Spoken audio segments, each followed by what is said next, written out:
This is Webcast One Live. Let's get it started. Let's get it started in here. Let's get it started. Let's get it started in here. Yeah.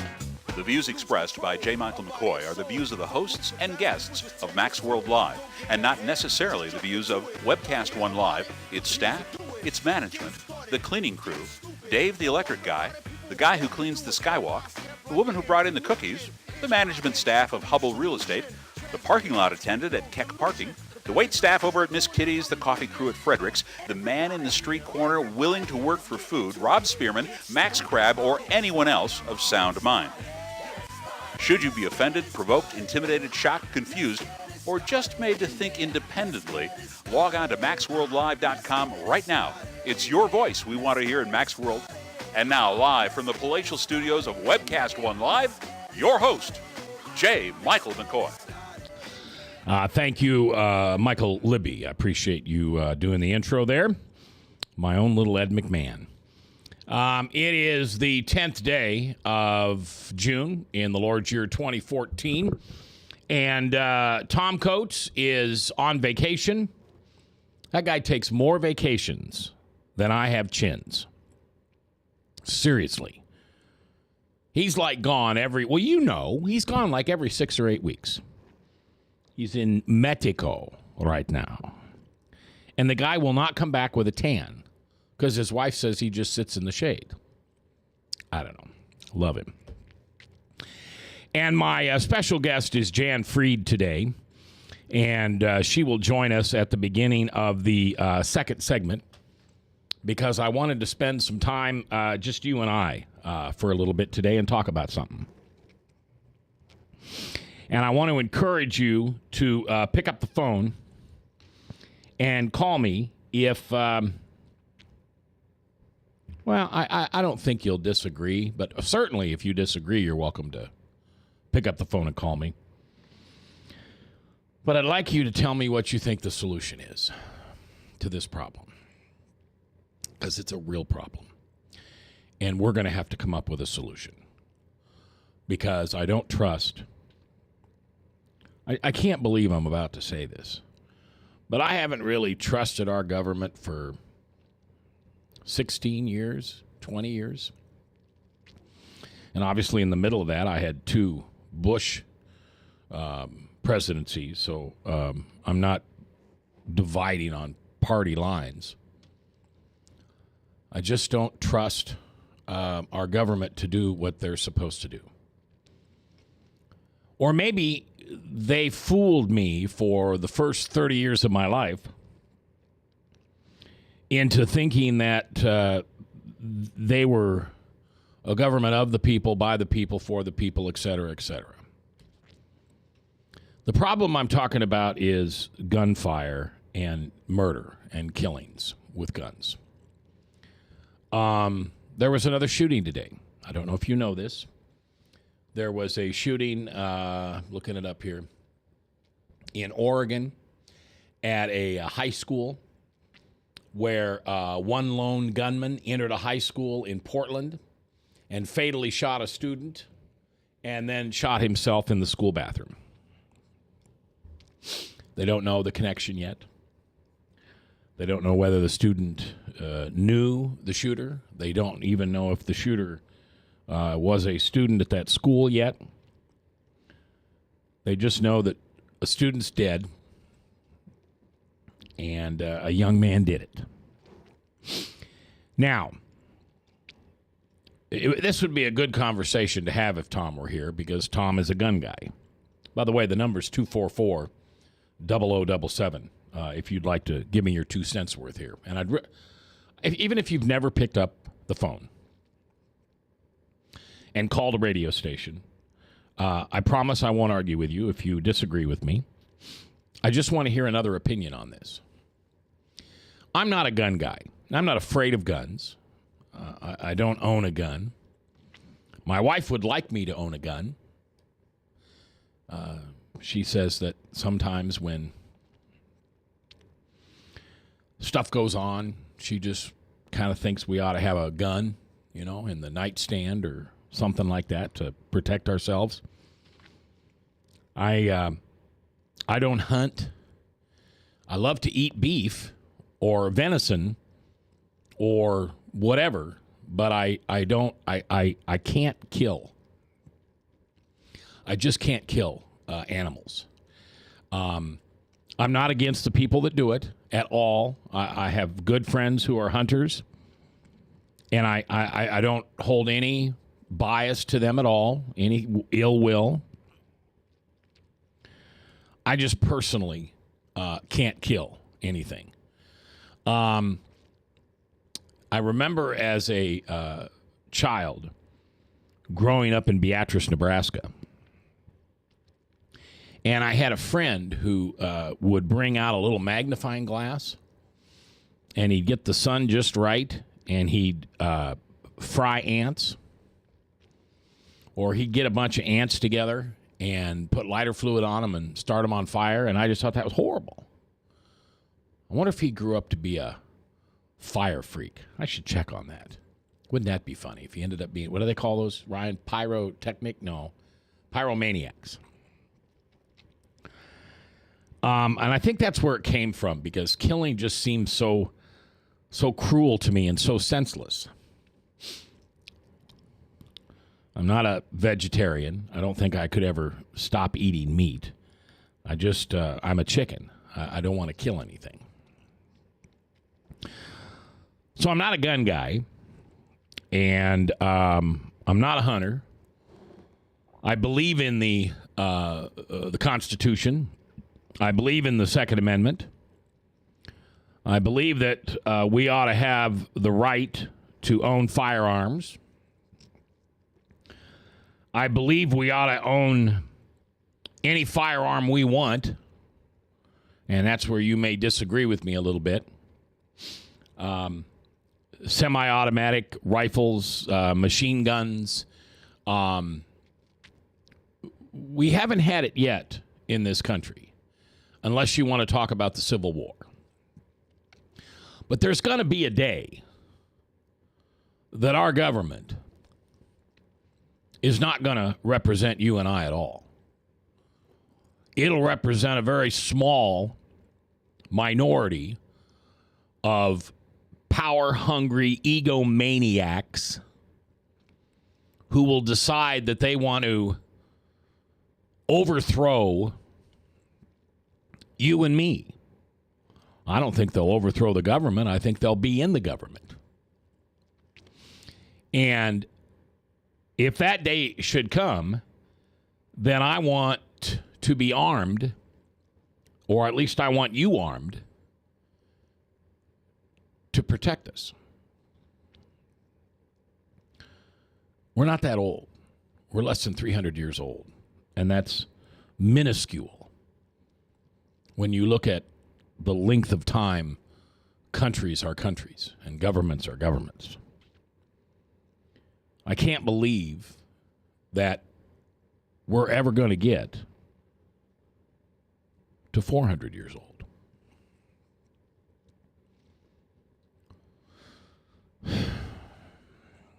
I don't like saying that because I think about my grandchildren and their children, and I think about my grandson Luke as a grandpa, like me someday.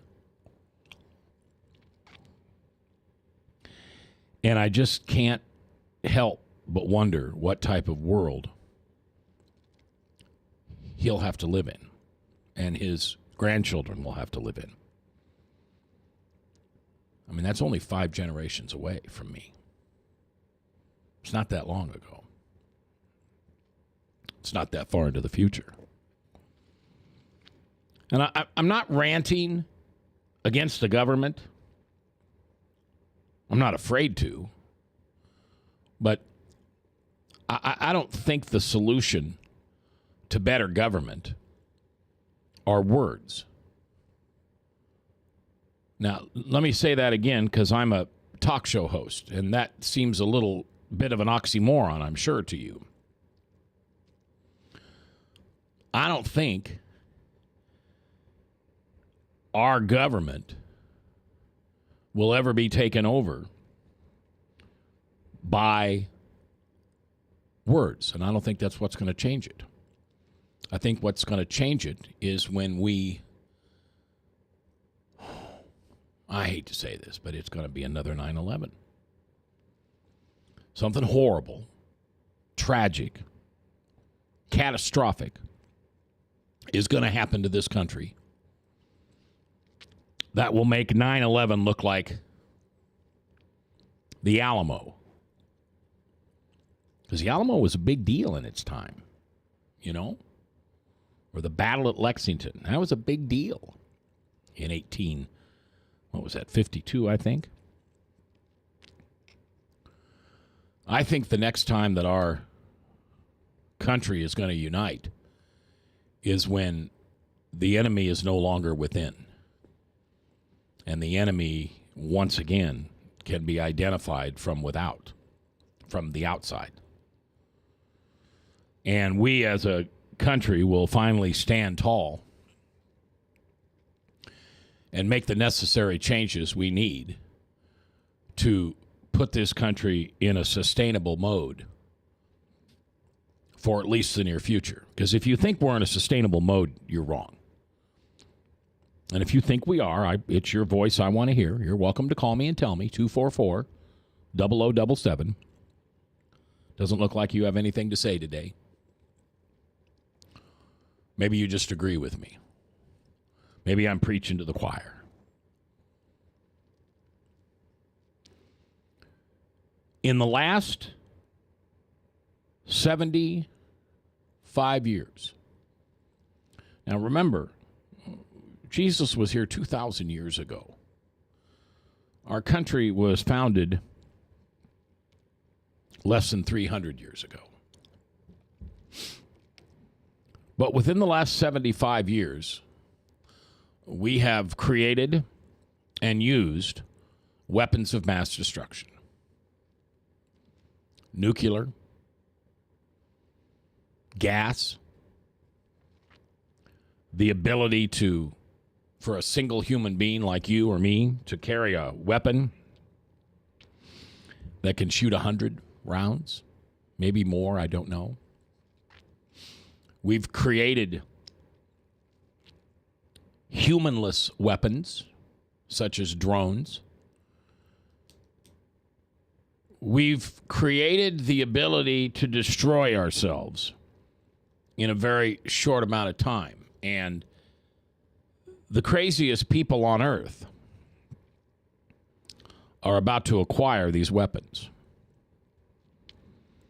And you just can't tell me for a minute that the wrong person is going to get a hold of a dirty bomb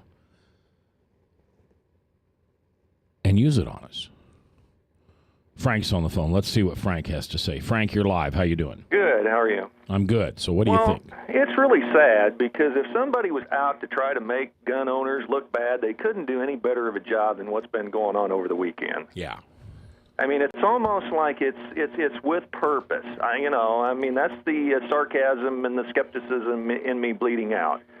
But my basic issue is, if you go through the history of the world, there's been more deaths by sword, by broad axe, by knife, by guillotine than probably all the gunfire ever in the history of the world. So it's not the methods of the demise that's the issue. In my opinion, it's what is in man's heart that he has so much hatred and contempt for his brethren that he would seek to kill him. And if we can find out as a society, whether it's mental illness plays a component, drug and alcohol abuse plays a component, but what is it in mankind's heart that seeks to do each other so much evil? And if we can discover that, then we can find out, we can get to the root of the problem. All right, Frank, I want you to hold on. We're up against a hard break, and when I come back, I want you on the phone with me, and we'll talk about that, because I think that's the topic. I think Frank's got the nail on the head. Hit the nail on the head. What's in man's heart that's causing this desire to kill? We're coming back live here on KTIA.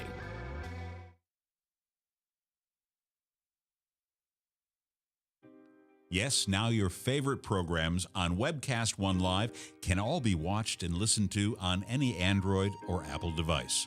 Your phone, tablet, or iPad. Yes, your favorite shows on Webcast One Live are available live or on podcast wherever you go.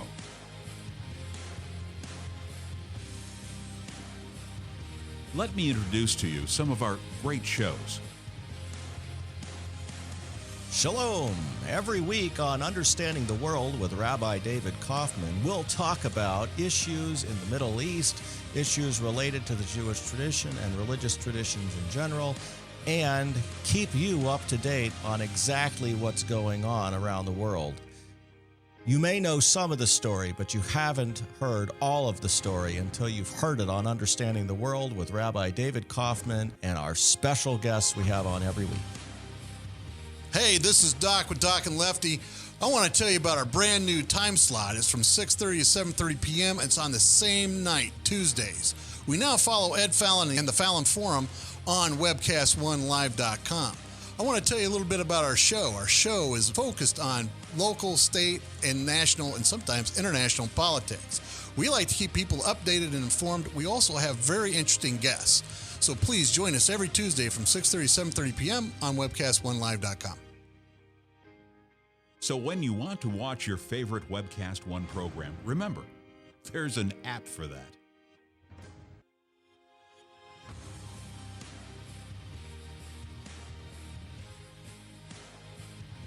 You know, there's an app for that.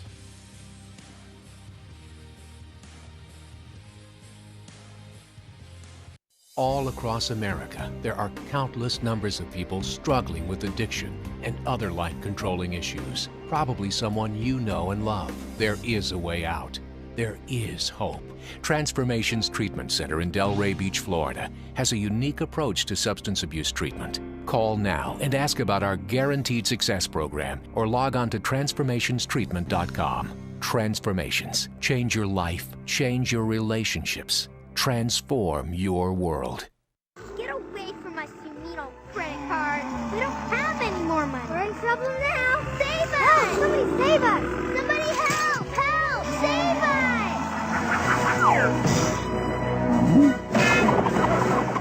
Hi, I'm Tom Coates from Consumer Credit of Des Moines. If your credit card's a little too animated, give us a call. Hooray! We're saved! Consumer Credit! You're our hero! This is Webcast One Live.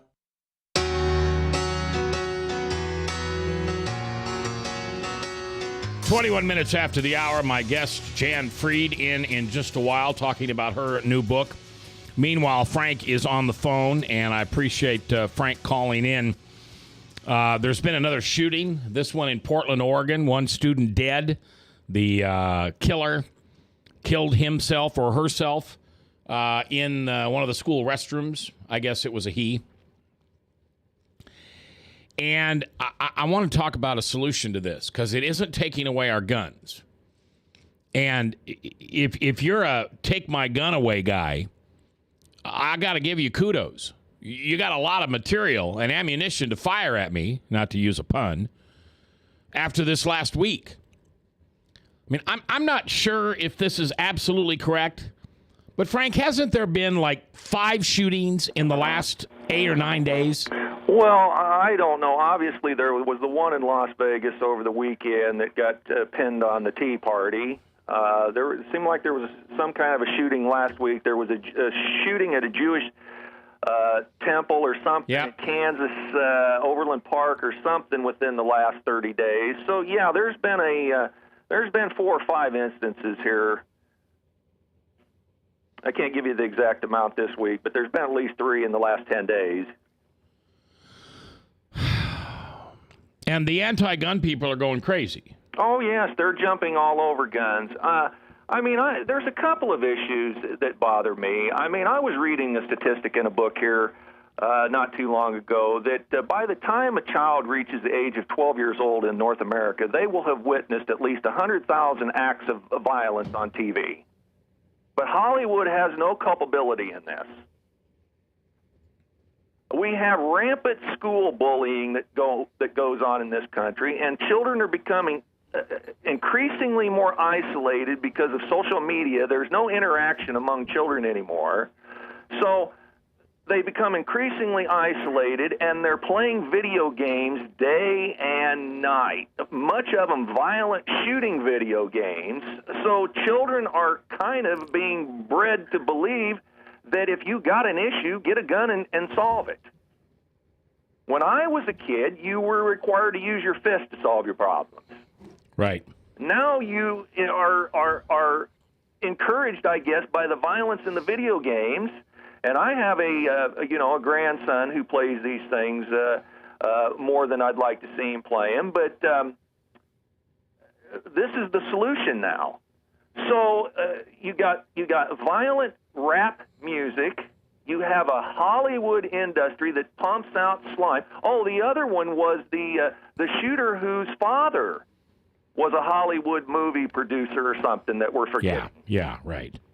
Okay, so yeah, he went on a rampage with his because he wasn't having success with girls. Right. Yeah. And that got blamed on guns. A gun is a neutral object. A gun does not kill anybody. You know, people kill people. Guns don't kill people. Yeah, that's like saying I'm fat and I'm going to blame my spoon. So treating this solution by putting more restrictions on gun rights is like treating cancer by putting salve on an open wound on your arm. Yeah. Well, I tell you, Frank, you and I should talk about this on the show sometime when we're together, because I think some reasonable heads need to be brought forward and discuss this issue, because if not, the Bleeding Heart liberals are going to take it over and they're going to attack the Second Amendment. This president doesn't care much about the law or the Constitution anyway. And before you know it, we'll have martial law and they'll be coming door to door to take our guns. Now, in thinking that, I realized that there's 1 million people that just heard me say that, and about 999,000 of them said, come on, bring it on. You come to my house and try to take my gun. And I'm not sure what would happen then. I don't think that's a good reaction either. So, Frank, thanks for calling, and I appreciate the conversation, and we'll continue with that conversation at another time. Again, another shooting today. This at a high school in Oregon, left one student dead, and the shooter killed himself. We got to do something, and I'll tell you what we need to do. You know what we need to do, don't you? We need to pray. We need to pray that God's will be done and let him solve this problem. Because ever since Cain and Abel, there's been people who disagree and solve it with murder. God, we need you to come up with an answer for this one. Could you do that, please? All right. I want to welcome my guest, Jann Freed, and if you're going to Google her, it's Jann, middle initial E as in elephant, and Freed, F as in Frank, R-E-E-D. Jann E. Freed, and her new book, Leading with Wisdom, Sage Advice from 100 Experts. Welcome. Thank you very much. How are you? Good. Sorry we were talking about guns when you walked in, but okay.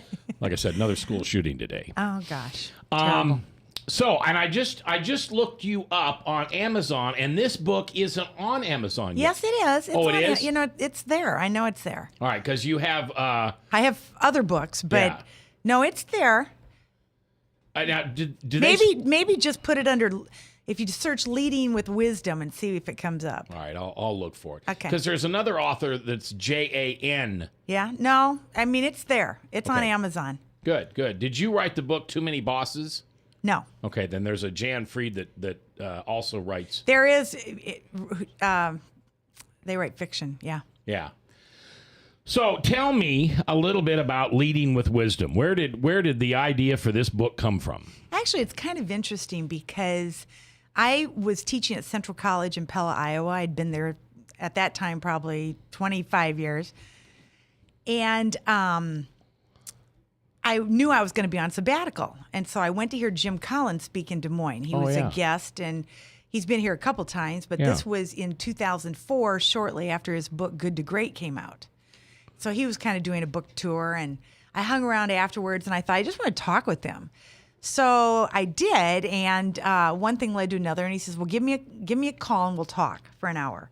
So we talked for an hour, and after that conversation, he said, well, it seems like you love leadership, you love to interview people, so there's so much being written. The field is exploding with books and articles. Who's tying it together? Why don't you be that person? So I set out, and of course, the field is so broad. So I narrowed it down by really, and this is something I think you'll like, Mac, but really servant leadership.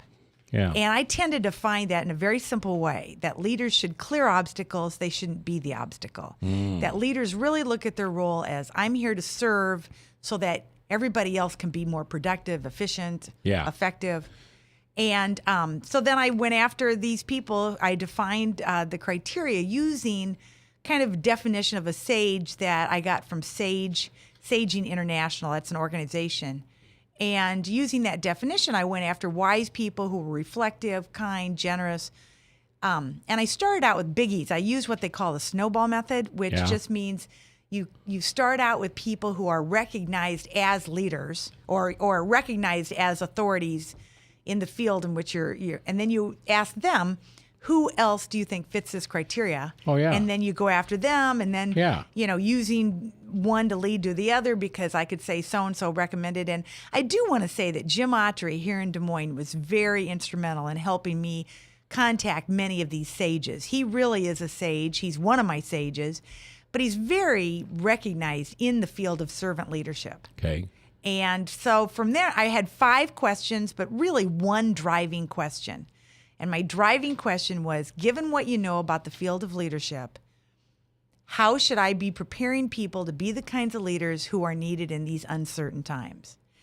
And I ended up, most of these sages are authors. Some of them are executive coaches. Some of them are the top executive coaches in the country by Forbes magazine. I do have CEOs, some local people, Connie Weimer, Suku Radia, in addition to Jim Autry. And so asking them 5 questions and the driving question, and then I analyzed the data. Some of these people I interviewed in person, many of them over the phone. And then analyzed the data, and the themes that emerged, the main themes that emerged, then became the chapters in the book. Yeah, and those chapters, just so you know, chapter 1 is Introduction to 8 Practices. Chapter 2 is Leaders Know Who They Are. Chapter 3, Leaders Don't Let Ego Win. Chapter 4, Leaders Connect with Empathy and Compassion. Chapter 5, Leaders Admit Mistakes Fearlessly. Chapter 6, Leaders Embrace Community. 7, Leaders Model Resilience. 8 is Leaders Create Healthy Work Environments. 9, Leaders Live Their Legacy. And then you have a chapter with your final thoughts. I like every one of those titles. Yeah, I do too. Tell me about Leaders Know Who They Are. Well, many people are familiar with Myers-Briggs or the DISC, these self-reported assessments. Yeah. And they're fine, and I think there's a role for them. But what I'm talking about is something much deeper. And I often use the example of Russian nesting dolls, where there's a doll inside of a doll inside of a doll. That we really have to peel away the layers to really figure out who are we and what are we about? What are our fears? What's driving some of our behavior? And it's only when we know that can we address that. So it's really talking about, I give the example because in that chapter I talk a lot about the value of silence. Yeah, I saw this, the power of silence. Yeah. That doesn't make me, feel very good. Right. And it's interesting because I was talking about this with in a workshop I was doing with marketing, kind of high-level marketing directors from around the country for a big organization. And one guy he chimed in and he said, why would I want to be in silence? Why would I want to be with myself? He said, that sounds really boring. Why would I want that? And I'm thinking, well, why would anyone else want to be with you if you're not comfortable with yourself? So that's really what I'm trying to get at, something at a very deep level. What about those people who either want to lead or think they can lead and they can't? Because, as you've said here so very eloquently, leaders don't let ego win. But so many leaders put their ego out there first. Yeah, you are absolutely right. What do we do with those people? Well, it's really interesting. First of all, I say don't be one of those people, okay? So that's where I think my book, adds some insight, because the ego is very powerful. I mean, that was something that I had not really given much thought to. I mean, I hadn't really thought of it as ego development. But my conclusion after all this work is that ego development should be part of leadership development, because it's only when you understand how the ego acts in your life and the power that it has, can you then control it and not let the ego control you. So, what's interesting is when you look at some of the very visible, high-powered leaders who have truly let the ego win, and when I say that, the behaviors tend to manifest in terms of greed, jealousy, envy, micromanaging, overcompetitive, very aggressive, those kinds of behaviors. All right, let's take a break, and when we come back, I want to continue this conversation. By the way, the in my life, ego stands for edging God out. Interesting. Yeah. Yeah, interesting. Because I'm a guy that used to have a really big ego. Okay. And I figured out that wasn't of God, that was of the other side. That's right, the other side. Jann Fried is my guest. We're coming back right after this with her book, Leading with Wisdom. This is Webcast One Live. I'm Brian Leach, owner and general manager of Service Legends. I brought along a couple of the home comfort heroes. Hi, I'm Tammy Wells. I am Nick Wonderscheid. I'm administrative manager. I am the senior technician from Service Legends. It seems like every good thing, when you feel it to the bone that it's good, there's a lot of hard work put behind it. I don't think that you can fake it and have it turn out good. If we seem like, okay, that's just weird, it's just a furnace, why would you believe so deeply in a furnace? It's not just that, we want to show the world that you can have good service. Yeah, I mean, it's your home. It's built into our daily trainings, it's built into our culture, that we're gonna do whatever it takes to have each client say they love us, period. That's why we spend all the hours in the training that we do. And if we guarantee it's gonna be a good experience for you, or else it's free, what type of work do you think we're gonna do? There is a guarantee. Temperature selection guarantee, fixed rider it's free guarantee, comfort guarantee, best value guarantee. All of these guarantees hold us accountable to ensuring that we exceed your expectations. And if for whatever reason we'd fail and we can't make it right, we guarantee all of those guarantees with a 100% money back guarantee. I mean, if you don't think that your technician can fix it right, are you gonna say that to a client? No. You don't have to worry about having a technician come to your house. We drug test, background check all of our team members. We put safe people in your home. Each and every one of our service techs, 400 hours a year in training. You tell it the minute they walk in the door. They know what they're doing, they've done their homework, and they actually truly care about what you want. Because at the end of the day, you're the person that makes sure I have a job. They're gonna be listening. They're gonna wanna know what your challenges are. Then they're gonna come and give you options, and you get to choose. If I'm there to help and I make it easy and painless, I did my job right that day. Well, when it comes to your comfort, safety, and your family, you don't necessarily go buy the most expensive, but you get the most bang for your buck. Oh, it's worth it, because there's a lot of people that will find a way to get it to work right now and then leave and then come back, charge you again, and the cycle just repeats itself. So when I'm out there looking at the furnace, I want to find why it failed today. How can we change the part today with something that you're not going to have to worry about? Is it worth changing the part today? I mean, you can put a lot of money into a furnace. I can fix parts all day. There's good job security in that for me, but is it the right thing for you? I get a lot of the phone calls of after the technicians are there. They're just in awe. They're like, wow, you guys are great. I mean, I don't even know what to say. You guys are great. Everything you did was perfect. It was great. Keep going though, I like this. Just give us a try. I'm gonna take all the risk. I've got the time to make this right. I've got the support to make it right. Just check us out. And if you don't see the value in what we do, I mean, fixed rider, it's free or 100% money back. Enough said.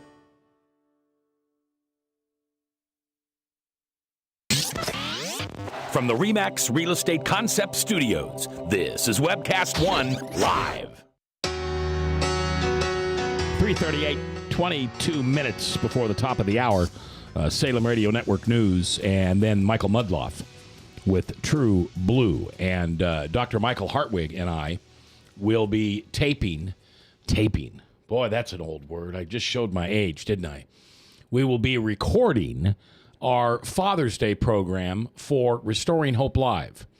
And it's going to be a very special show talking about fathers and the roles that, the right roles that we play, and unfortunately the wrong roles that we play.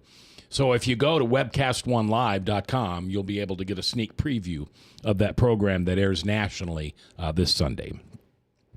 My guest is Jann Freed. That's Jann, F as in Frank, R-E-E-D, Jann Freed. And her new book is Leading with Wisdom, in which she interviewed some of the nation's top leaders. And you said you asked them 5 questions, and I want to hear about those questions in a minute, but finish our conversation about leaders don't let ego win. Sure.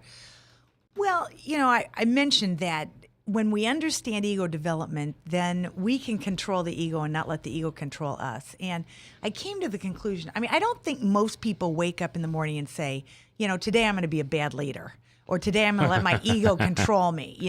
It's just an unconscious behavior. As I said earlier, it manifests in terms of greed, envy, jealousy, overly competitive, micromanaging. And in fact, it's kind of interesting. There's a website. It's workingamerica.org. Workingamerica.org. Yeah, okay. and they do an annual bad boss contest. And people submit real stories. I've never won that. Well, people submit real stories, and you would be shocked at these stories. And you think, how would anyone, if they're rational and halfway intelligent, why would they act like this? Again, I think it's just the ego controlling their behaviors. So one of the things that I talk about in the book are ways to control the ego. First of all, understand it, and then know when it's time to let go. Know when it's creeping up, and you sense some of these behaviors, and you say, "I need to let go of that. That's not healthy." So that was a main theme. Yeah. What do you do when? Because this is what I would have told you 5-10 years ago. I would have said, "Well, I don't have an ego. I'm just very, very self-confident." And that's baloney, right? Yeah, that's baloney. Yeah, I mean, especially when it's. Any behavior really, first of all, any real strength to an excess could be a weakness. Sure. So, that's just kind of actually even that response is an overconfident response. So, yeah, that's exactly right. Well, that's like, I quit drinking 4 years ago, and I went through a 12-step program, and I would recommend it to anybody. It changed my life, that and Jesus. But one of the things I learned was that one of my character defects is I was arrogant. And I had no idea that I was arrogant. But yet the first time somebody gave me an example of what arrogance is, I went, oh, yeah, I do that all the time. I would have not told you I had a big ego. And see, but I do. Yeah, and see, your ego, your example goes right back to chapter 2. Leaders know who they are. So if you had really known yourself, you would have said, I have a tendency to be arrogant, and I need to watch that. Yeah. Okay. No one's perfect, but it's that self-awareness so that you can self-control. Give me the name, if you don't mind. If you don't want to, you don't have to. That's okay. Give me the name of somebody that we'd all know or know of who's got an ego that's out of check. Well, most celebrities, I think. It's hard to stay grounded. Okay. When you look at celebrities, when you look at people in the news, again, it can manifest in such weird ways. And I think, first of all, that whole, if we go back, Enron, Ken Lay and all of those people. If you've ever seen the movie, it's a documentary, actually, Enron, the smartest guys in the room. Yeah. It's just all about ego. How about, and I'm not going to think of his name right now. He just died last year, the guy who founded Apple. Steve Jobs. Steve Jobs. Did he have a big ego?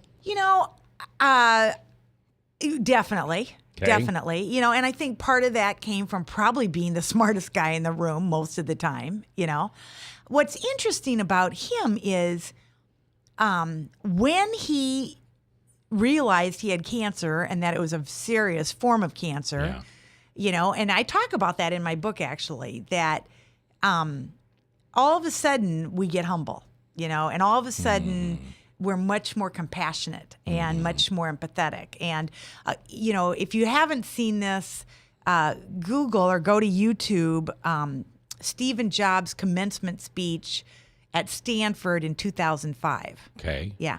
It's definitely worth watching the whole thing. Okay. And you can find the transcript. It was published in, I think, Fortune magazine. So you can find the transcript or you can watch him, on YouTube delivering the speech. But in that speech, he talks about how, he had already been diagnosed with cancer, but he was in remission. Okay. And he really thought he was going to beat it. But he still talks about how death is life's change agent and that, you really have to be true to yourself, but you have to know yourself. And it's a very meaningful, it's a side of Stephen Jobs that we often don't read about or hear about.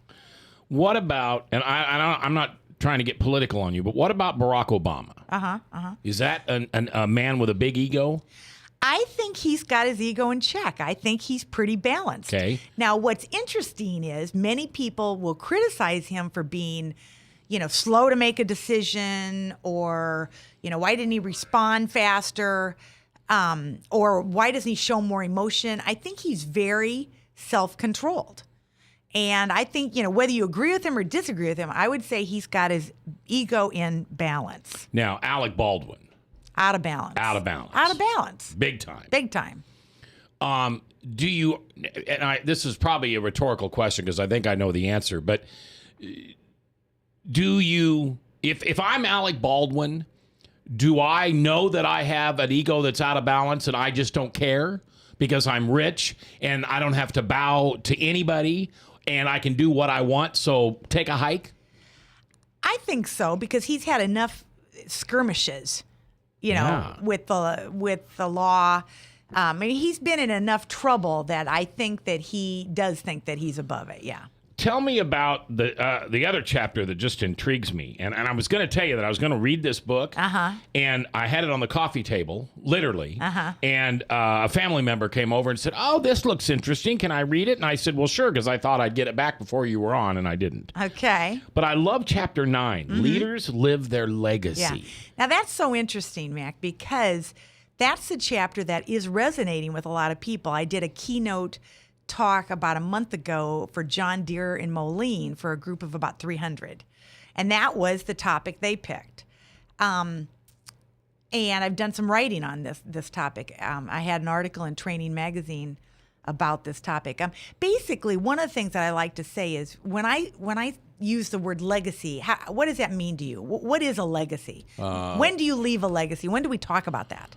Well, I guess I always think that you've passed through. You're dead. Okay, so when we die, right? And a legacy is neither good nor bad. It's the definition of how you're remembered. True. So it could be bad. Could be terrible. Doesn't have to be good. Right. That's true. There are as many legacies out there of people who have done horrible things. That's true. Oops, sorry about that. So that's what I think of, at least. Yeah. Well, that's very true. So often when I ask that question in workshops, people will say, well, when you leave, well, what do you mean by that? And they'll say, well, when you die, when you retire, when you leave a career, when you leave a job, you leave a company.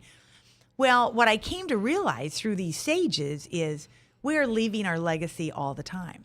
So when I leave here, I'm leaving a legacy. What's the difference between legacy and reputation? I think they're similar, although, that's an excellent question. I haven't been asked that. But, they're similar other than the fact that more lasting memories kind of thing, maybe. I think of it as more permanent kind of thing. Because I'm always interested in how somebody will have this amazing career and their legacy is set in stone as blank. And then something happens. This one thing. I think about Tiger Woods. Everybody loved Tiger Woods. He was a great golfer. Everybody thought he was a wonderful husband. And then this thing about him comes out, and now it's like they've discounted it. He's recovering. Yeah, we're going to talk to Jann Fried when we come back and talk more about her book, Leading with Wisdom, here live on KTIA, Iowa. This is Webcast One Live. Hey, what's wrong? Logan wants Let's Rock Elmo for his birthday, but since Steve lost his job, I don't think we can afford it. What did you do for money last year when you and John were struggling to make ends meet? My secret? I went to Me and Mommy to Be. We sold all of Megan and Ryan's clothes and toys there. They give back the highest percentage on their items in the area. And it was so easy. Megan's clothes? She's 15. Yes, they can sign newborn through trendy teens. We're not struggling now, but I'm going to keep saving and making money at Me and Mommy to Be. All across America, there are countless numbers of people struggling with addiction and other life-controlling issues. Probably someone you know and love. There is a way out. There is hope. Transformations Treatment Center in Delray Beach, Florida, has a unique approach to substance abuse treatment. Call now and ask about our Guaranteed Success program or log on to transformationstreatment.com. Transformations. Change your life. Change your relationships. Transform your world. From the RE/MAX Real Estate Concept Studios, this is Webcast One Live. If Tom Coates from Consumer Credit of America was your personal webmaster, Tom would filter out all bad debt emails. If Tom was your mailman, you'd never get any debt reduction junk mail. If Tom Coates was a lineman, he'd block any phone calls offering to reduce your credit card debt. Hi, I'm Tom Coates with Consumer Credit of America, and we're still your best choice for credit counseling. We're local, we're accountable, and we can do more. You make the call when the time's right for you. When it comes to competition, there really is none for Consumer Credit of America.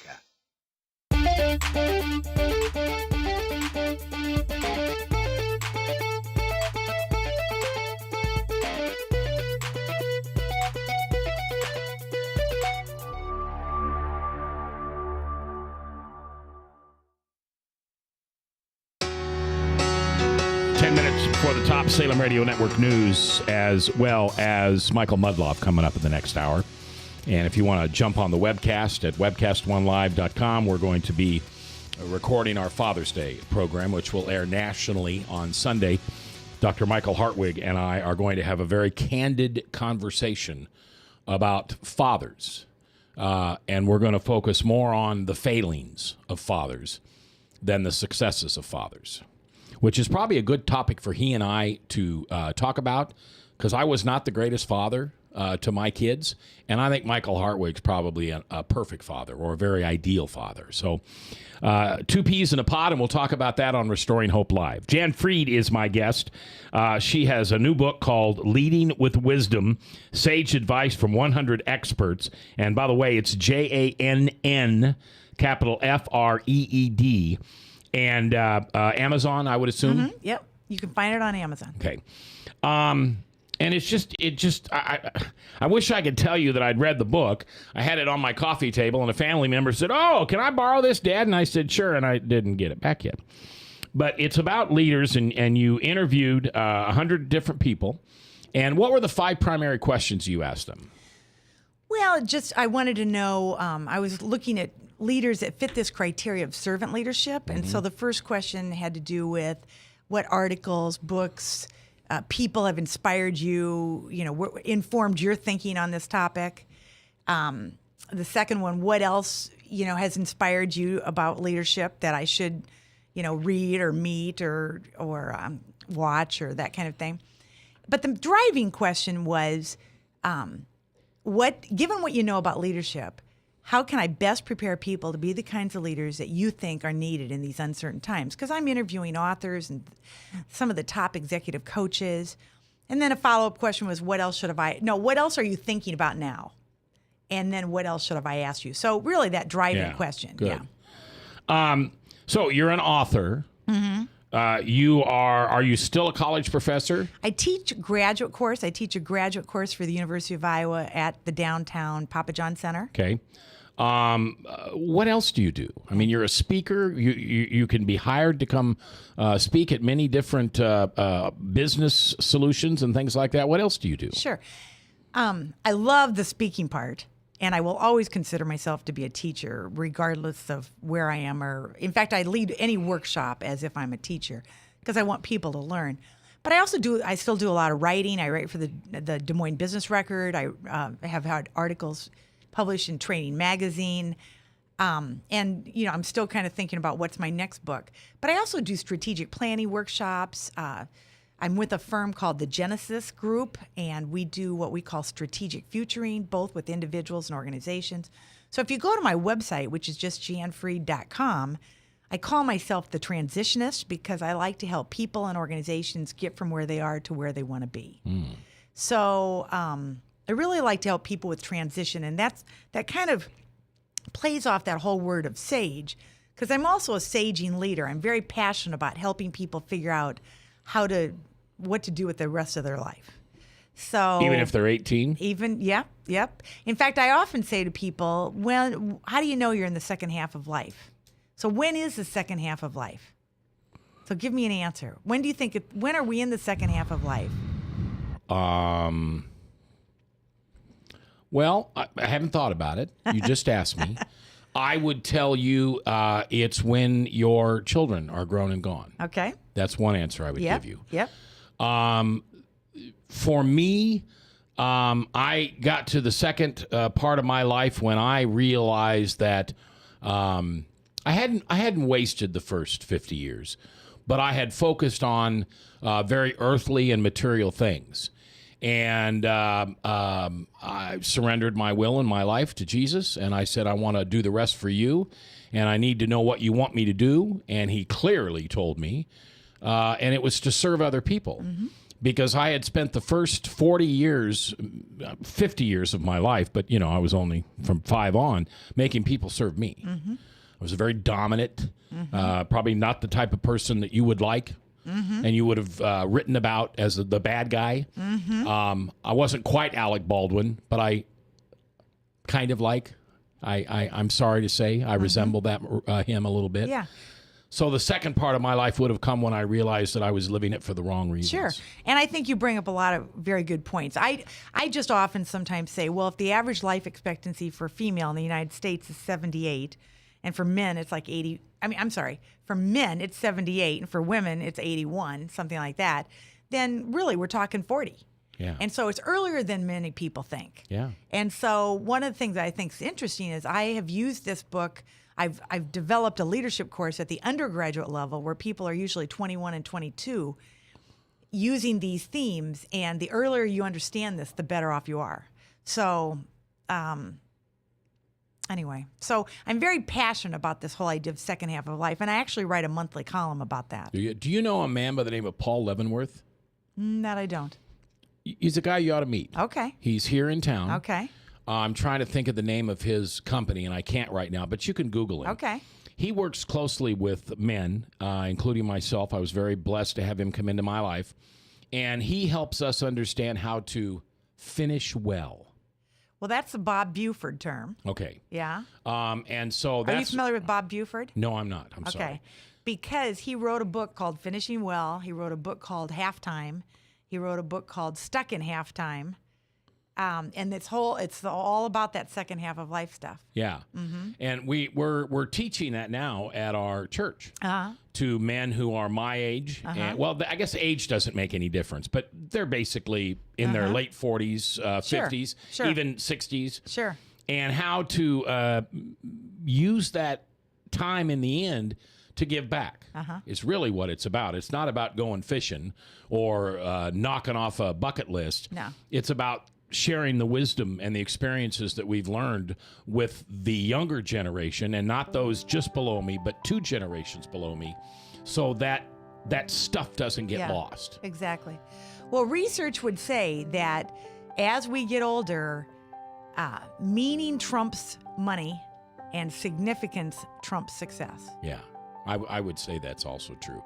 But whenever I hear myself say that, I'm glad you're still here. Whenever I hear myself say that, I think, but Mac, you've done financially well, so you can say that. But I know people out there who have not done well financially, and at 65, they're scared as heck because they don't think they're employable, but yet they have no means. Yeah.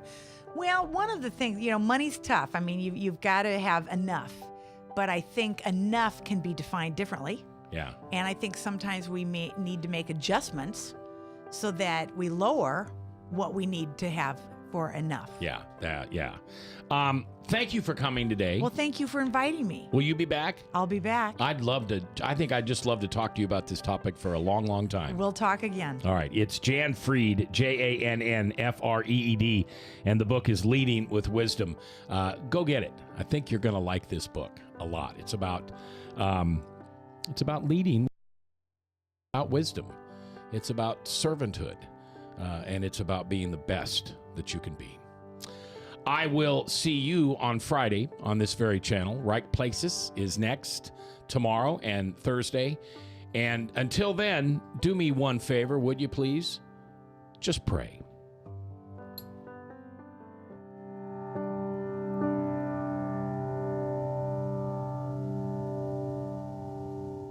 This is Webcast One Live.